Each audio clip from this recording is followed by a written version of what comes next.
Masyaallah hadirin wal hadirat rahimakumullah, para bapak, para ibu jamaah salat subuh rahimakumullah. Alhamdulillah hari ini kita sudah masuk hari yang ke-17 dalam bulan suci Ramadan. Mudah-mudahan puasa, qiyam Ramadan dan tilawatil Quran yang kita lakukan semuanya diterima oleh Allah Subhanahu wa taala. Dan mugi-mugi sisa Ramadan yang kurang dari separuh ini kita diberikan kekuatan dan kemampuan untuk bisa menyelesaikannya sampai akhir, insyaallah, amin amin. Kemudian untuk kuliah subuh pada hari ini diasuh oleh Al-Habib Husin Bafaqih. Beliau adalah adik ipar dari Ustaz. Adik apa kakak? Adik ya. Ustaz Muhajir, kakak ipar dari Ustaz Ahmad Muhajir bin Abdul Qadir Asgaf yang sedianya hari ini mengisi karena berhalangan ke Batu. Akhirnya tukar jadwal misalnya dengan beliau Habib Husin Bafaqih. Terima kasih Habib bisa berkenan. Kebetulan ada waktu ya, ada kesempatan bagi hari ini, tidak bersamaan dengan kegiatan yang lain. Tema yang diusung yang akan disampaikan sesuai jadwal hari ini, yaitu puasa dan makanan halal. Puasa dan makanan halal. Hubungan antara puasa dan makanan halal. Mari kita simak bersama-sama. Semoga ilmu yang akan disampaikan pada pagi hari ini menjadi ilmu yang manfaat buat kita semuanya. Amin amin Allahumma amin. Oleh karena itu monggo tafadhol. Assalamualaikum warahmatullahi wabarakatuh. Bismillahirrahmanirrahim. Alhamdulillahi rabbil alamin. Ilahul awwalin wal akhirin wa qayyumus samawati wal ardin. Wa ashhadu an la ilaha illallah wahdahu la syarika lah. Dzul quwwatil matin. Wa ashhadu anna sayyidana wa maulana Muhammadan abduhu wa rasuluh sayyidul anbiya wal mursalin wa imamul muttaqin. Allahumma salli wa sallim ala sayyidina wa maulana Muhammadin miftahi babi rahmatillah adada ma fi ilmillah salatan wa salaman daimaini bidawami mulkillah wa ala alihi wa sahbihi wa man walah wa la hawla wa la quwwata illa billahil aliyyil azim. Rabbi syrah li sadri wa yassir li amri wahlul 'uqdatam min lisani yafqahu qawli wahdi qalbi wa qulubina wa qulubikum amin ya rabbal alamin. Alhamdulillah wa syukurillah ala ni'matillah. Segala puji dan syukur senantiasa kita haturkan kehadirat Allah Subhanahu wa taala yang sampai detik ini, sampai saat ini terus menerus cucuran anugerah, cucuran nikmat, cucuran rahmat masih terus diberikan kepada kita. Ya, baik nikmat yang agung ataupun nikmat yang kecil-kecil itu menurut pandangan kita, padahal nikmat itu semuanya adalah agung. Nikmat itu adalah semuanya istimewa. Ya, tidak ada nikmat yang tidak istimewa. Semua nikmat yang Allah Subhanahu wa taala berikan kepada kita itu memang adalah nikmat yang luar biasa. Yang paling besar nikmat yang Allah berikan kepada kita yaitu nikmat Islam dan iman kepada Allah Subhanahu wa taala. Dan juga termasuk daripada nikmat yang Allah berikan kepada kita masih diberi kesempatan, masih dipanjangkan umur, kemudian kita diberi untuk bisa masuk di bulan Ramadan. Di bulan yang dimuliakan oleh Allah Subhanahu wa taala, bulan yang penuh dengan ampunan, penuh dengan rahmat, dibebaskan daripada api neraka. Hadirin jamaah Masjid Al-Muhajirin yang dirahmati oleh Allah Subhanahu wa taala. Al-Imam Ghazali itu memberikan beberapa kriteria daripada bentuk orang yang berpuasa. Ada shaumul umum, ada shaumul khusus, ada shaumul khusus, ada shaumu khususil khusus. Ada puasa secara umum. Puasa secara umum ini ya pokoknya puasa gitu ya. Pokoknya dia tadi itu niat, tidak makan, tidak minum, mulai daripada terbitnya fajar sampai terbenamnya matahari. Selesai, ini puasa umum. Ya, pokoknya puasa. Puasa yang berikutnya adalah puasanya orang-orang yang khusus. Pilihan-pilihan dari Allah Subhanahu wa taala. Ya. Yang ketiga yaitu puasa orang-orang yang khususnya khusus. Ya, kalau tadi VIP, kalau yang ketiga ini VVIP gitu mungkin. Ya.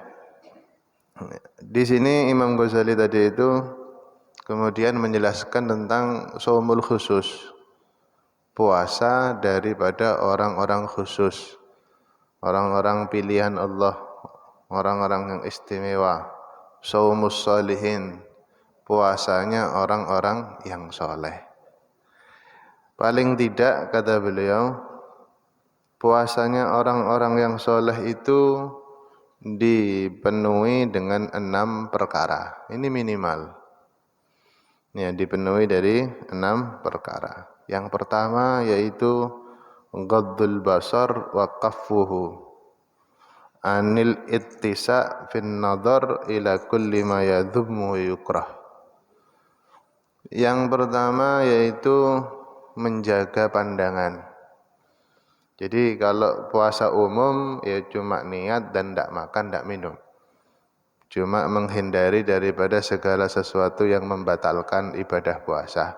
Yang penting sah. Itu kalau puasa umum. Tapi kalau puasanya orang-orang sholihin, selain dia tadi itu menahan untuk tidak makan, untuk tidak minum, dia itu juga menahan dirinya. Yang pertama yaitu menahan pandangan matanya. Menahan pandangan mata dari segala sesuatu yang di situ diharamkan untuk kita lihat, yang bisa mengundang syahwat daripada ajnabiyah, daripada segala sesuatu yang di situ memang diharamkan oleh Allah Subhanahu wa taala. Di luar bulan puasa atau di luar ketika kita puasa, sebetulnya hukumnya tetap.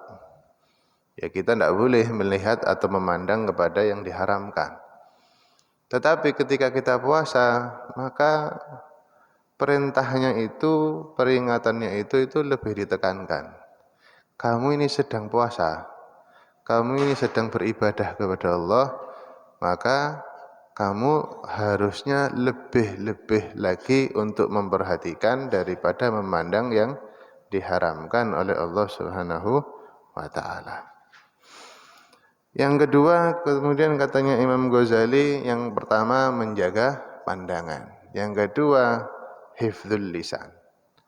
Yang kedua yaitu menjaga lisan. Menjaga lisan agar supaya tidak mengucapkan ucapan dusta. Tidak untuk ghibah daripada ngerasani, rasan-rasan. Ya. Apa sih rasan-rasan itu ya? Sebagian orang itu memahami merasani itu kalau itu memang benar, kalau itu memang fakta, itu tidak apa-apa katanya. Benar kok gitu. ghibah itu disebutkan definisinya yaitu dzikruka akhakal muslim bima yakrah. Kamu menyebutkan tentang saudara kamu yang muslim fil ghaib ya nih, bukan di hadapannya. Tentang sesuatu yang dia tidak suka untuk dibicarakan. Ya, tentang sesuatu yang dia itu tidak suka kalau sampai bicara tentang itu. Jadi kalau kita melihat daripada definisi ini ya bahaya berarti. Mencakup banyak hal. Mencakup daripada banyak hal. Kamu membicarakan saudara kamu yang muslim di depan yang lain, dia tidak tahu di belakangnya tentang sesuatu yang dia tidak suka untuk dibicarakan. Meskipun itu memang fakta gitu. Meskipun itu beneran. Gitu. Itu termasuk ghibah. Kalau itu bukan fakta, tidak benar adanya, itu bukan ghibah, apa? Fitnah. Fitnah itu. Kalau memang itu sampean membicarakan tidak ada itu hal tersebut di saudara kita. Tapi kalau ada itu namanya ghibah. Baik, kemudian Nabi SAW tadi itu bersabda innamas shaumu junnah. Fungsinya puasa ini sebetulnya seharusnya itu adalah perisai bagi kita. Junnah, tameng. Tameng dari kita untuk apa? Maknanya ada banyak. Yang pertama yaitu seharusnya tameng bagi kita untuk tidak melakukan perbuatan tadi. Bisa menjaga kita gitu. Kalau kita berpuasa seharusnya puasa ini fungsinya untuk menahan kita tidak sampai ghibah, tidak sampai memandang pandangan yang diharamkan begitu. Kan di hadis yang lain itu ketika Nabi ngasih nasihat kepada para pemuda, ya ma'syarus sabab man istata'a minkum alba'ata falyatazawwaj fa innahu aghaddu lil basar wa ahsanu lil faraj. Faman lam yastati' fa 'alaihi bisawm fa innahu lahu wija'. Wahai para pemuda, barang siapa di antara kalian yang mampu untuk menikah, maka menikahlah. Kenapa? Karena dengan menikah itu bisa untuk menjaga pandangan kamu. Bisa untuk menjaga kemaluan kamu. Nah, terus kalau tidak mampu menikah bagaimana? Ya berarti ada cara lain, ada solusinya. Agar kamu tadi itu masih bisa menjaga, kata Nabi. Apa itu? Fa'alihi bisawm.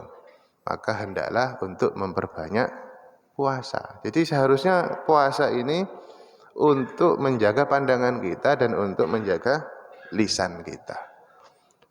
Jadi kalau kita puasa tapi tidak bisa menjaga pandangan, tidak bisa menjaga lisan, berarti puasa bagi kita itu tidak berfungsi. Ya, tidak berfungsi. Seperti kayak perintahnya Allah Subhanahu wa taala atau seperti ikhbar dari Allah Subhanahu wa taala bahwasanya salat itu bisa menjaga kita dari perbuatan kemungkaran. Inna sholata tanha 'anil fahsya'i wal munkar. Salat itu bisa menjaga kita dari perbuatan kemungkaran. Artinya apa? As-shalah, ya salat yang benar. Salat tadi itu yang benar akan berfungsi salatnya itu. Apa fungsinya? Akan melindungi kita untuk berbuat kemungkaran. Nah, puasa juga begitu. Kalau memang puasa itu benar, kita memang puasa ya, imanan wahtisaban kata Nabi.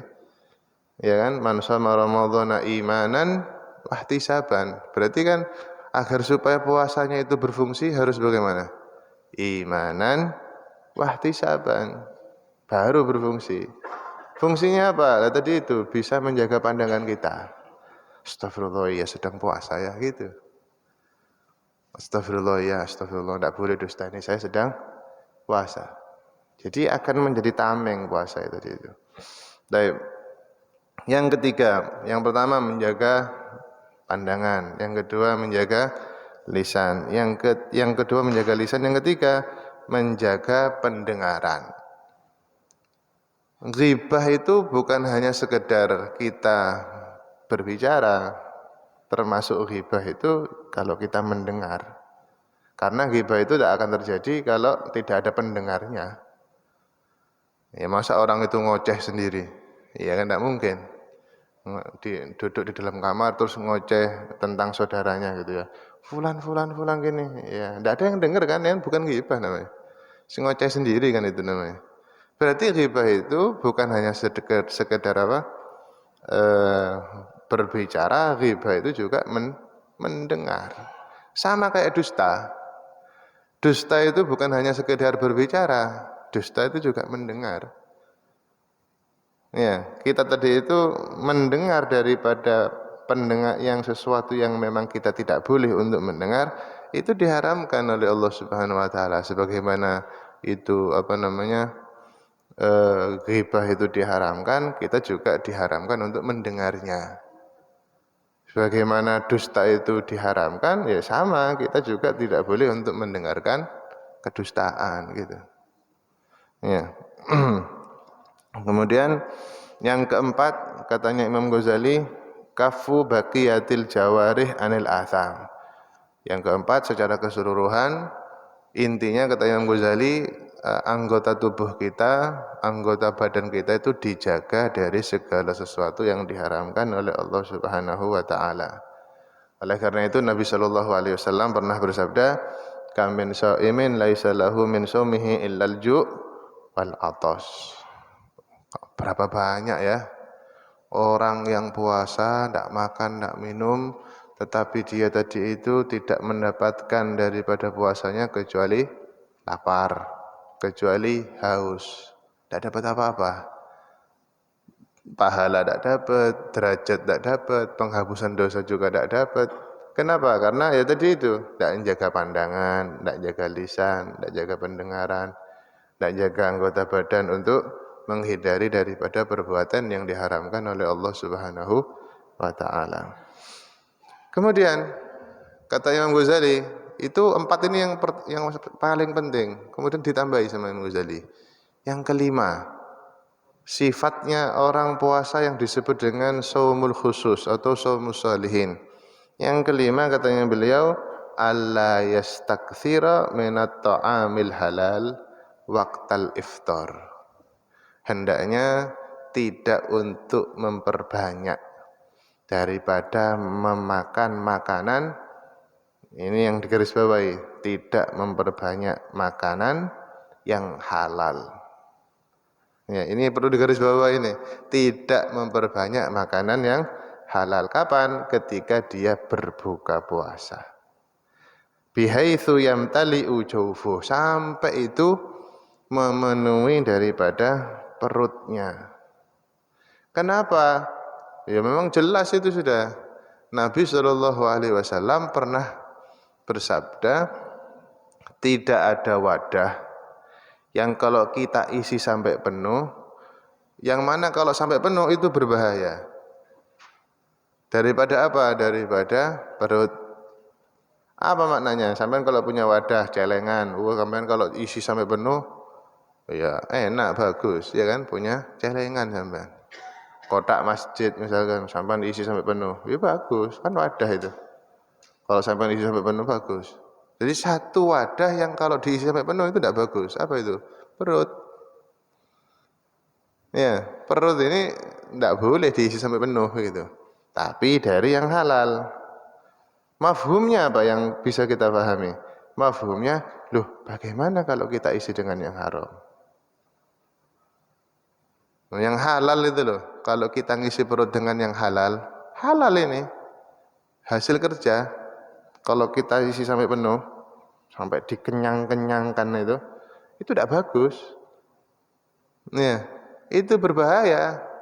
Berbahaya dari segi apa? Banyak. Sampai tanya sama semua dokter, bagus enggak kalau makan sampai kekenyangan? Tidak bagus. Tidak ada dokter ngomong, oh bagus. Tidak ada. Meskipun dari yang sehat, begitu. Meskipun dari yang bergizi, Misal itu ya, madu itu bagus, syifa katanya. Ya kalau satu botol langsung diminum habis, ya gosong perutnya, kan gitu. Intinya kan tidak boleh kalau kebanyakan itu. Kalau memang makanan yang halal itu bisa berpengaruh bagi tubuh kita, jika kebanyakan, bagaimana kalau kita makan sesuatu yang diharamkan oleh Allah Subhanahu wa taala? Pengaruh, Pak. Pengaruhnya itu apa ya? Nemen gitu pengaruhnya itu.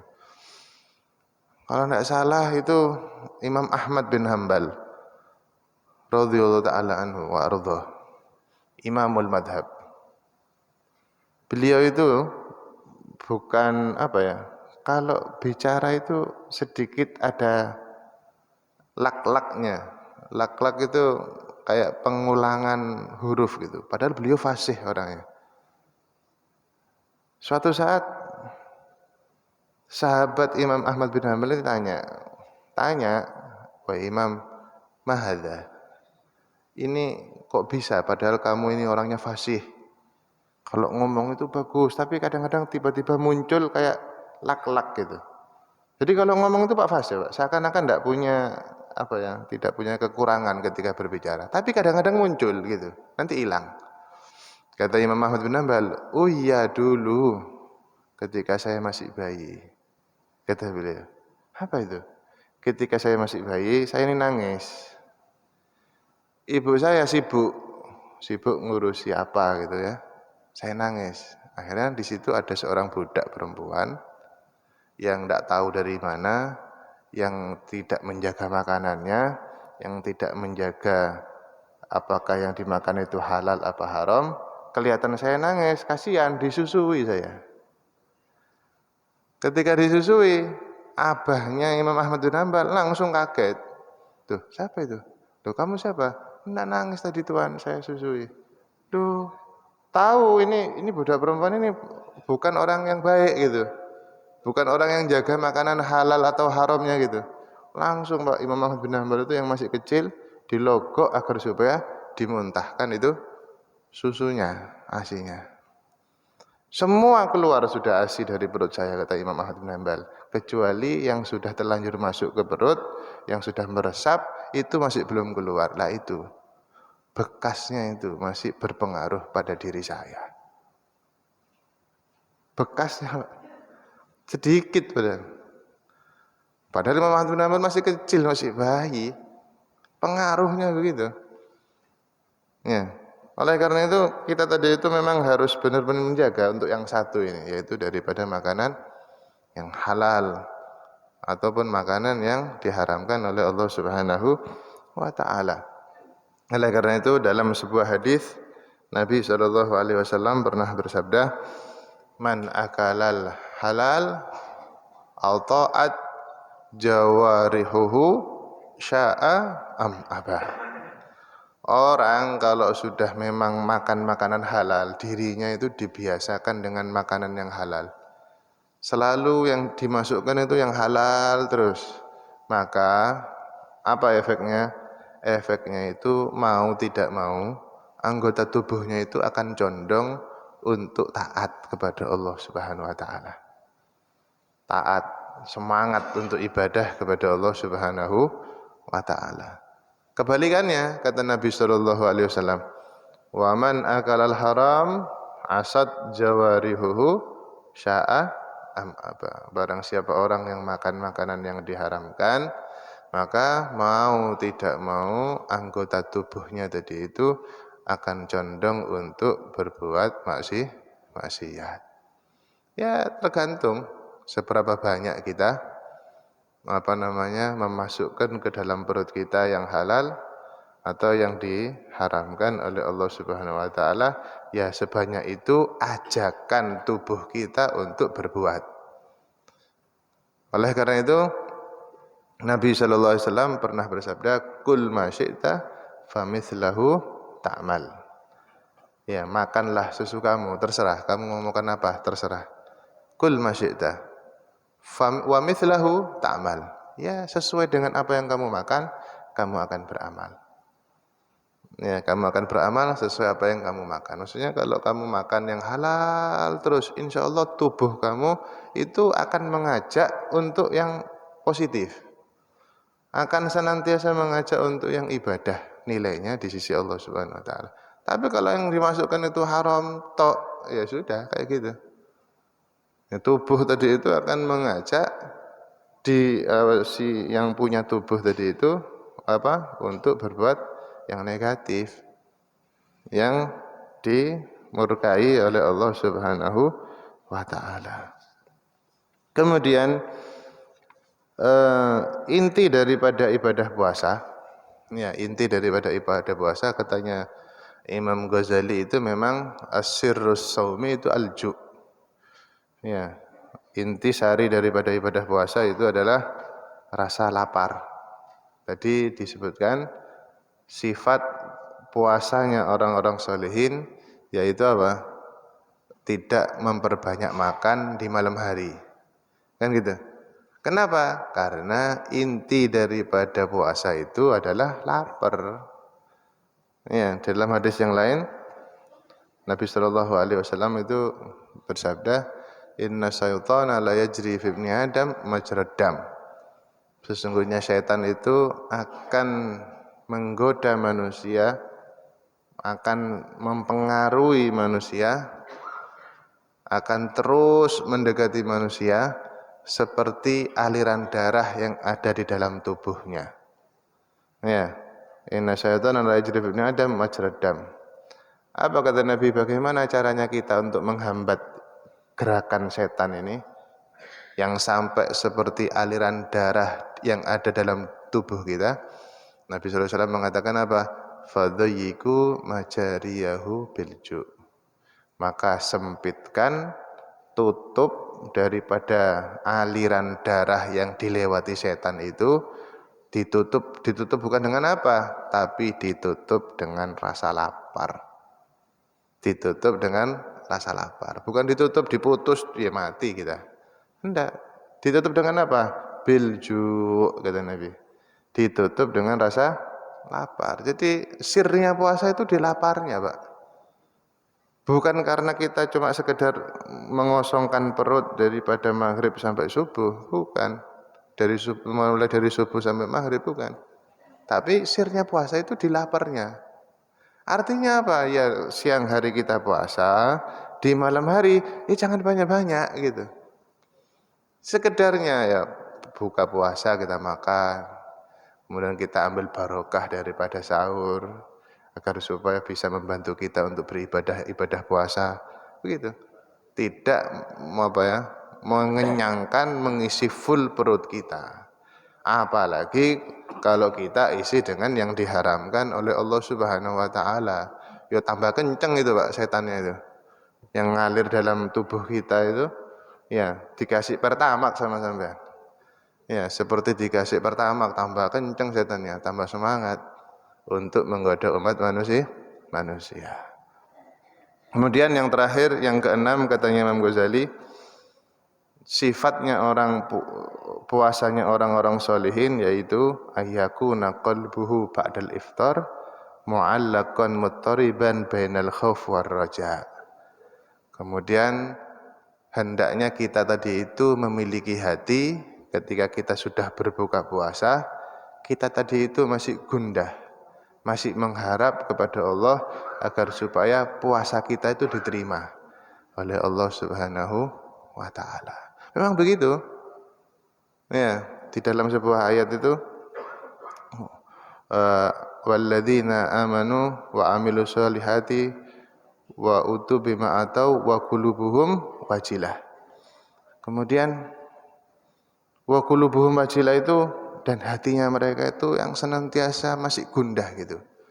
Kemudian Siti Aisyah itu tanya sama Nabi, "Ya Rasulullah, yang disifatkan dalam Al-Qur'an yang qulubuhum wajilah itu, yang hatinya mereka itu senantiasa gundah, masih penuh harapan untuk diterima amal ibadahnya itu siapa mereka? Apakah mereka itu yang masih bermaksiat, yang masih kadang-kadang berbuat dosa?" Kata Nabi, "Enggak. Mereka yang hatinya gundah itu adalah mereka yang istiqomah, ya, yang ibadahnya luar biasa, jauh daripada maksiat, Kemudian setelah mereka beramal tadi itu, mereka masih gundah hatinya, takut amalannya tidak diterima oleh Allah Subhanahu wa taala. Itu sifatnya orang solihin. Sifatnya auliaullah itu. Sifatnya orang-orang yang dicintai oleh Allah Subhanahu wa taala, beramal yang istimewa fi ghayatit tashmir, dan mereka tadi itu masih menganggap dirinya fi ghayatit taksir. Orang-orang yang beramal semaksimal mungkin tetapi masih memandang kepada dirinya masih banyak yang kurang. Itu sifatnya orang-orang soleh.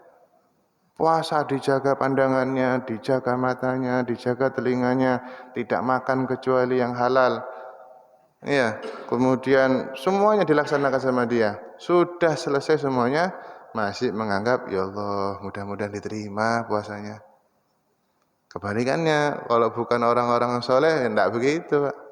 Wis puasa seadanya, pandangan dilepas, lisan dilepas, makan semua masuk, halal haram, yang penting zen, yang penting enak katanya.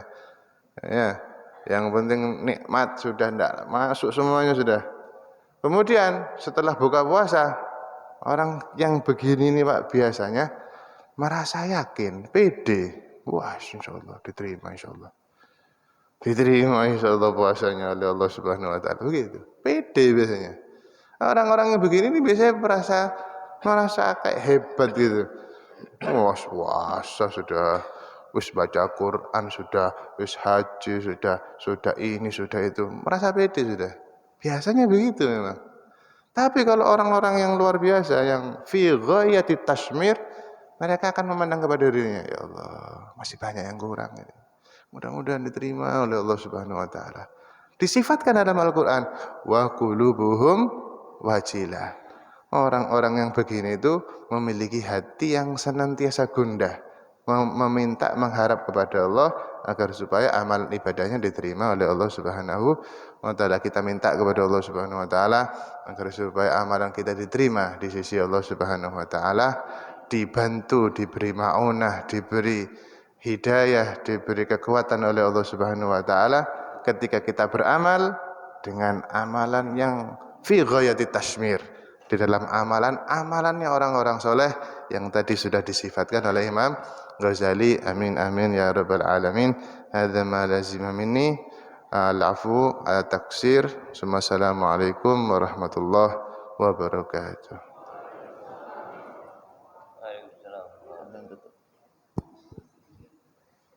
Ya, alhamdulillah. Syukran katsiran jazakumullah khairan katsiran ya Habib. Demikianlah para Bapak Ibu pemaparan tentang masalah hubungan puasa dan makanan halal. Puasa dan makanan halal. Dari penjelasan beliau barangkali bisa digarisbawahi yang nantinya panjenengan semuanya mungkin ada hal yang perlu didiskusikan. Masih ada waktu tak Habib? 10 menit sampai 15 menit. Ada poin yang bisa dicatat ya, dari penjelasan beliau. Yang pertama ada tingkatan orang yang berpuasa itu dibagi 3. Yang pertama adalah shaumul khusus, puasa biasa, puasanya orang awam, yaitu puasa yang hanya meninggalkan makan dan minum dan melakukan hubungan suami istri. Lain-lainnya tetap jalan, STMJ-nya. Seperti STMJ sholat terus, maksiat jalan seperti itu. Tapi puasa tidak makan dan tidak minum dan tidak melakukan hubungan suami istri. Yang kedua, shaumul khusus, puasa istimewa, yaitu selain meninggalkan makan dan minum dan melakukan hubungan suami istri juga menjaga sekujur tubuhnya dari perbuatan yang tidak diridhoi oleh Allah. Menjaga telinganya, matanya, lesannya, hatinya dari hal yang tidak disukai oleh agama. Hal itu bisa dihindari dengan menjaga dusta, ucapan bohong, ghibah, ngerasan-rasan gitu ya. Kemudian fitnah, kemudian sumpah palsu dan lainnya, itu dihindari. Dan itu kalau semuanya itu bisa kita perhatikan, maka insya Allah bisa memasuki puasa yang kedua, tingkatan yang kedua, yaitu puasa khusus atau istimewa. Kemudian berikutnya puasa khususul khusus atau mungkin bisa disebut yang ketiga itu khususul khusus, puasanya para anbiya. Hanya yang dimiliki oleh para anbiya, para siddiqin, ya para mursalin, bukan hanya sekedar puasa yang tingkatan pertama ataupun yang kedua, tetapi mereka itu tidak pernah memikirkan selain Allah Subhanahu wa taala. Jadi as-saumu an ghairillah. Mereka puasa dari selainnya Allah. Itu kan puasa itu kan apa ya? Al-imsak gitu ya. Menahan diri dari segala sesuatu itu puasa. Berarti para anbiya mursalin itu bukan hanya sekedar puasa, tetapi hatinya itu hanya bergantung kepada Allah Subhanahu wa taala. Ini puasanya para anbiya dan mursalin ini. Dan para siddiqin, ya. Kalau yang kedua tadi itu puasanya as-salihin ya. Yang ketiga adalah yang paling khusus, yaitu puasanya para anbiya dan mursalin ya, para nabi, yaitu puasa hati. Bukan hanya meninggalkan makan dan juga menjaga sekujur tubuh kita, akan tapi juga hati mereka ikut puasa. Masyaallah hadirin rahimakumullah. Kemudian dalam kaitannya puasa dan makan halal, memang kita harus berhati-hati karena ada sebuah hadis yang disampaikan beliau tadi, yaitu tidak ada tempat yang yang tidak disukai oleh Allah, tiada tempat min wi'ain abghadu ilallah asyad min badnin mali'in bil halal gitu ya. Tidak ada tempat yang paling dibenci atau tidak disukai oleh Allah daripada perut yang selalu dipenuhi dengan makanan halal. Itu saya ingat dawuhnya Imam Abu Dirham juga, Beb. Jadi orang yang bertakwa itu ayattaqillah hal abdu at-taqwa huwa ayattaqil abd at-taqwa huwa ayattaqil abdu bitarkil ba'dil halal makhofatan ala yakuna haraman. Ada kita hadis begitu. Orang yang bertakwa itu apa kriteria ciri-ciri bertakwa itu adalah orang yang meninggalkan sebagian makanan yang halal karena khawatir bahwasanya di dalam rezeki yang halal itu masih terselip rezeki yang haram. Jadi berhati-hati begitu. Lebih-lebih kita lakukan di saat puasa Ramadan ini. Masyaallah hadirin rahimakumullah, barang itu poinnya bisa kita ingat-ingat, kita iling-iling ya. Kita ingat-ingat, kita catat untuk kemudian kita bisa lebih waspada dan lebih berhati-hati. Selanjutnya barangkali di tengah-tengah nggih Bapak Syuaib, monggo Bapak. Semua orang muslim ingin mencari harta, ingin mencari makanan yang halal. Dengan mengutip kata, dari mana harta kamu dapatkan dan akan kemana kamu belanjakan. Untuk itu, bagaimana kalau orang itu benarkah apabila orang muslim itu kebanyakan cara mencarinya harta itu dengan haram dan selalu memakan makanan yang haram, apakah benar ini orang ini malas atau berat untuk beribadah kepada Allah Subhanahu wa taala? Dan ini hanya sekedar dengar saja kata Habib. Tapi nanti kalau memang ini benar, tolong sedikit, kalau memang ada dalilnya tolong disampaikan. Terima kasih. Wassalamualaikum warahmatullahi wabarakatuh. Waalaikumsalam warahmatullahi wabarakatuh.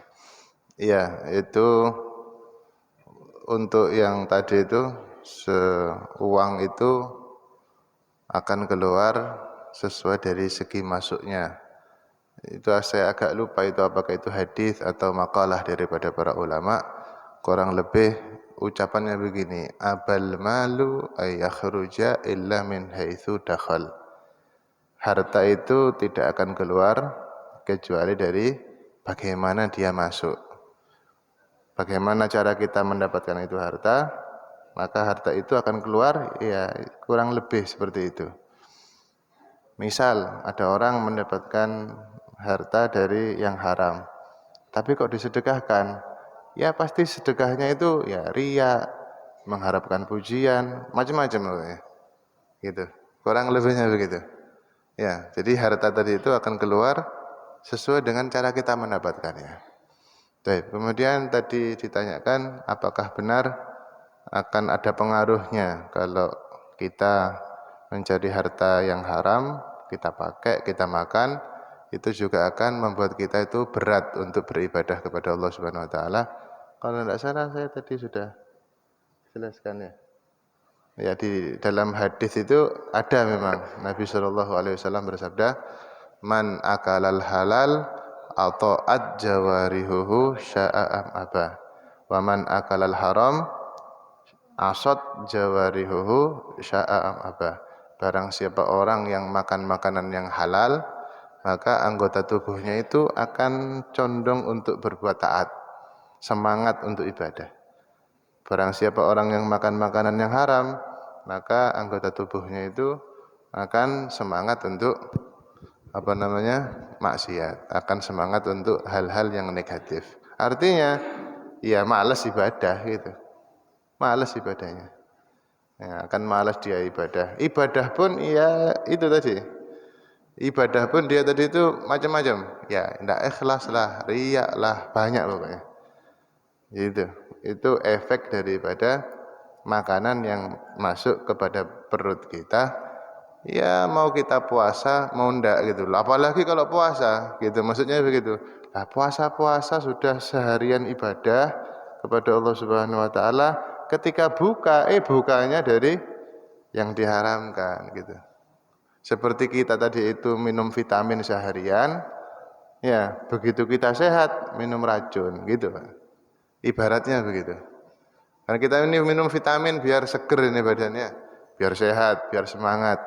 Begitu seger, begitu sudah enak badannya, minum racun, ya mati kan gitu.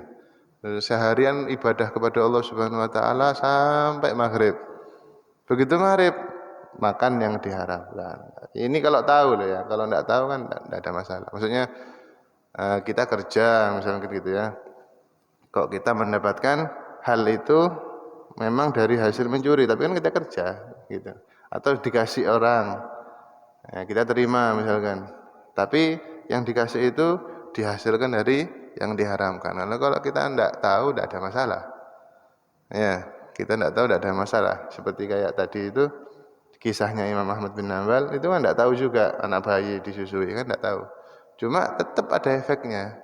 Tapi beliau kan imamul madhab. Ya, semangat ibadahnya, orang alim, orang yang besar. Cuma ada efeknya sedikit. Maksudnya itu untuk ibrah bagi kita. Coba lihat, perhatikan. Yang sedikit itu dan itu pun tidak tahu, itu masih ada efeknya gitu maksudnya. Apalagi kalau sengaja. Ya tentunya beda Pak ya. Orang yang bermaksiat kepada Allah kemudian meneteskan mata dengan orang yang bermaksiat kepada Allah dalam keadaan tertawa. Iya kan? Orang yang bermaksiat kepada Allah dengan meneteskan air matanya, minta ampun kepada Allah, akan diampuni sama Allah Subhanahu wa taala. Berbeda dengan orang yang bermaksiat tapi dengan tertawa. Ya. Dia itu akan dimasukkan ke nerakanya Allah Subhanahu wa taala dalam keadaan menangis nanti. Di hari kiamat. Allah taala alam. Sudah bisa ditangkap ya Pak Zaid. Jadi kalau ingin tanyakan dalilnya tolong dicatat tadi itu ya, dicatat. Jadi man akal halal atau ajawarihu sya'am aba, wa man akal haram asyad ajawarihu sya'am aba. Barang siapa yang makan makanan halal, yang makan makanan halal selalu dimasuki perutnya dengan makanan yang halal, maka badannya itu gampang diajak untuk melakukan kebaikan atau ketaatan. Sebaliknya, kalau yang dimakan itu gak genah atau syubhat, apalagi haram, maka badannya itu tidak bisa bersahabat, sulit untuk diajak untuk melakukan ketaatan kepada Allah. Itu barangkali kalau ditanyakan hadisnya seperti itu ya, apa yang disampaikan oleh Habib tadi. Mungkin masih ada ya. Monggo Pak Arif. Waalaikumsalam warahmatullahi wabarakatuh.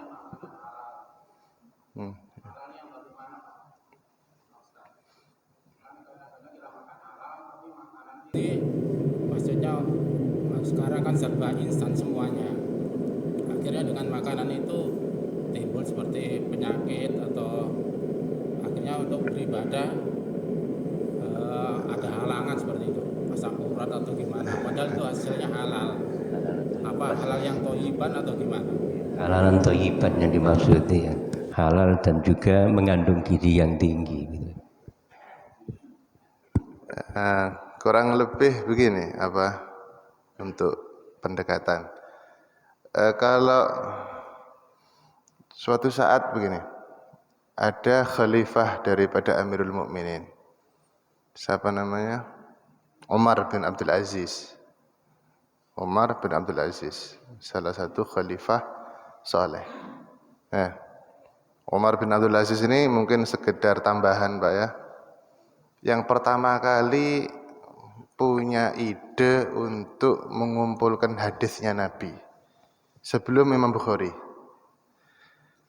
Ya, jadi jasanya luar biasa. Namanya Sayyidina Umar bin Abdul Aziz. Ya, khalifah, termasuk salah satu khalifah. Taib. Suatu saat beliau itu cuma menjadi khalifah 2 tahun. Suatu saat Imam Umar bin Abdul Aziz ini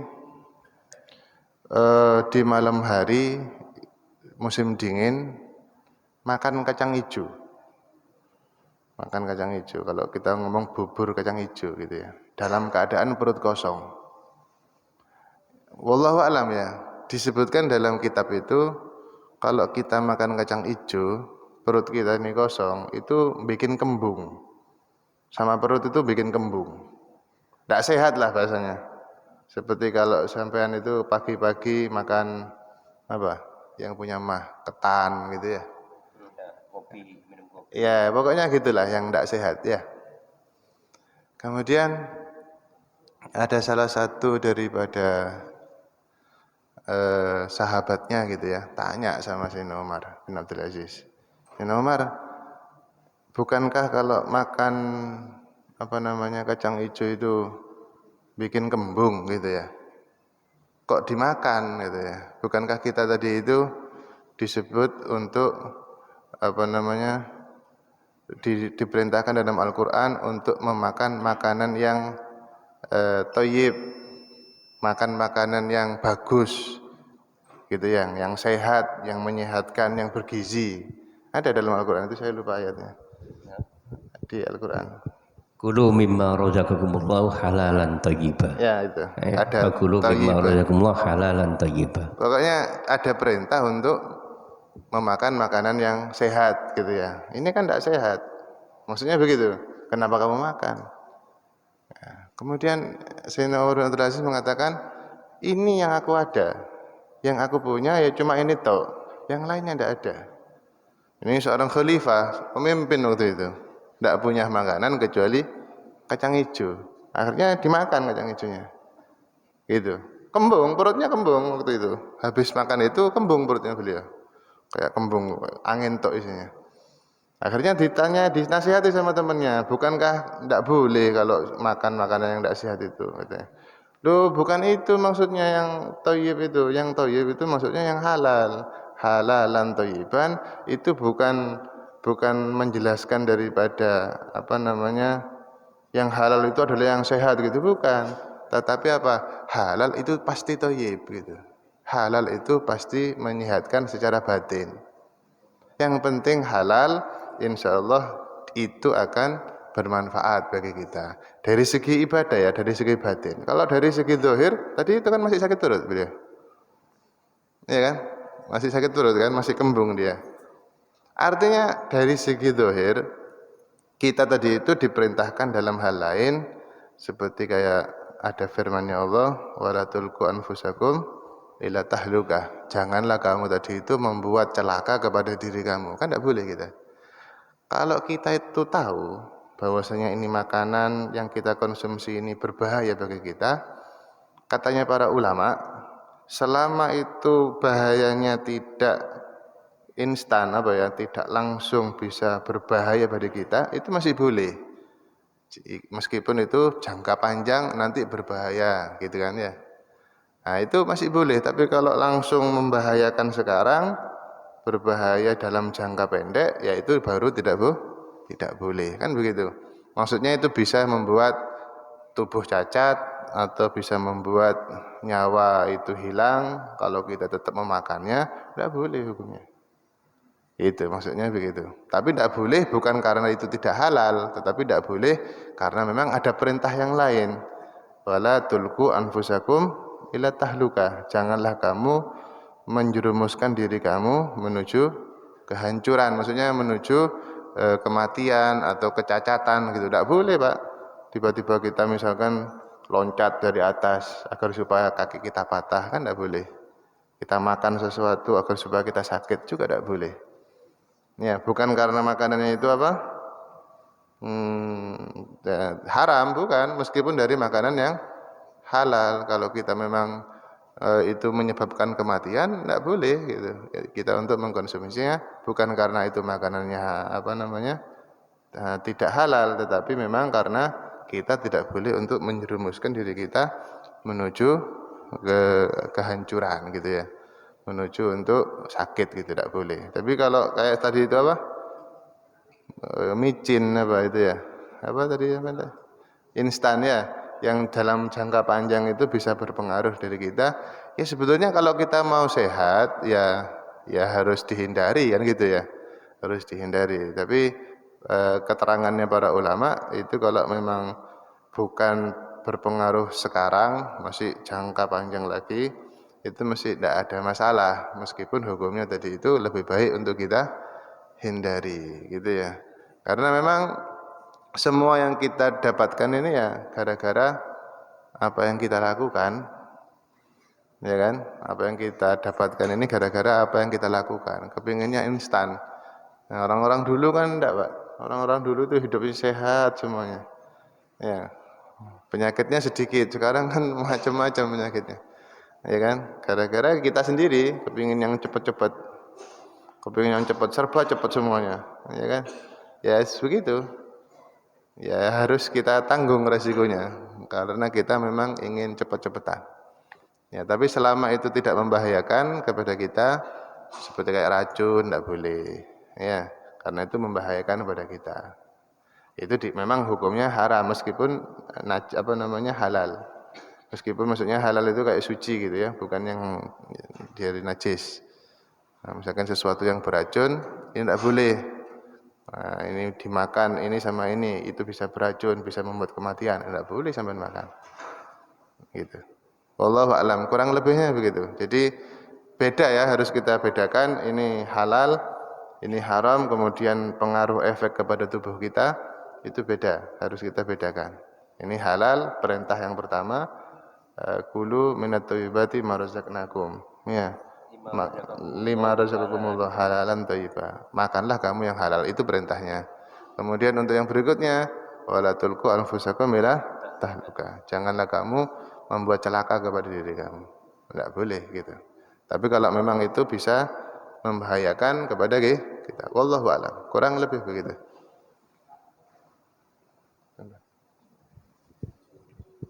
Cukup ya. Ya.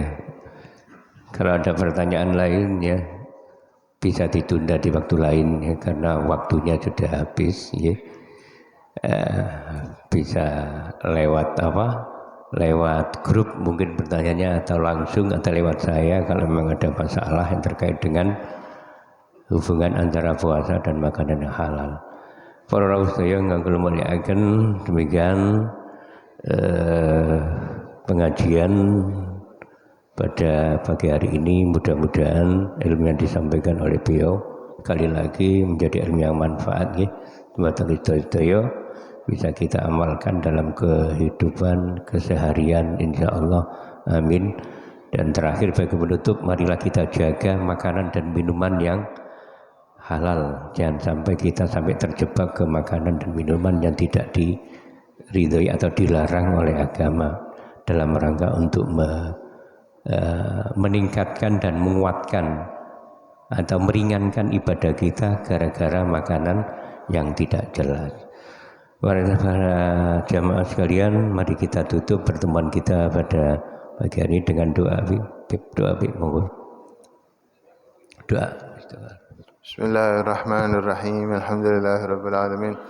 Allahumma salli wa sallim ala sayyidina Muhammadin wa ala alihi wa sahbihi ajma'in. Allahumma ya 'azim sultan ya qadim al-ihsan ya daim an-ni'am ya kathir al-jud ya wasi' al-'ata ya khafi al-lutfi jamil al-sun ya haliman la ya'jal. Salli ya rabbi ala sayyidina Muhammadin warḍani sahabati ajma'in.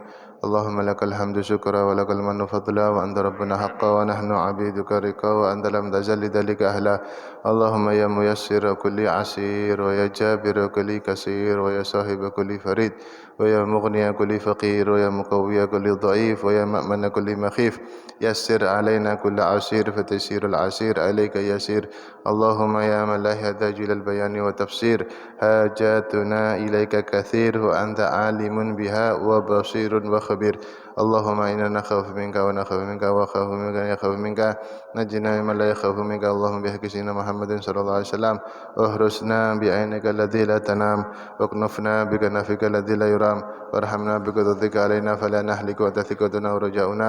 وصلى الله على سيدنا محمد وعلى آله وصحبه وسلم. الحمد لله رب العالمين. سر الفاتحة. يا ربنا اعترفنا بأننا اعترفنا وأننا أسرفنا عننا الله أسرفنا فتب علينا التوبة سر كل حوبة واستر لنا الأورات وآمن الرؤات واغفر لوالدينا ربي ومولودينا والأهل والإخوان وسائر الخلان وكل ذي محبة أو جيرة نصبة والمسلمين أجمع آمين ربي أسمع فضله وجود منا لا باكتساب منا فضله وجود منا لا باكتساب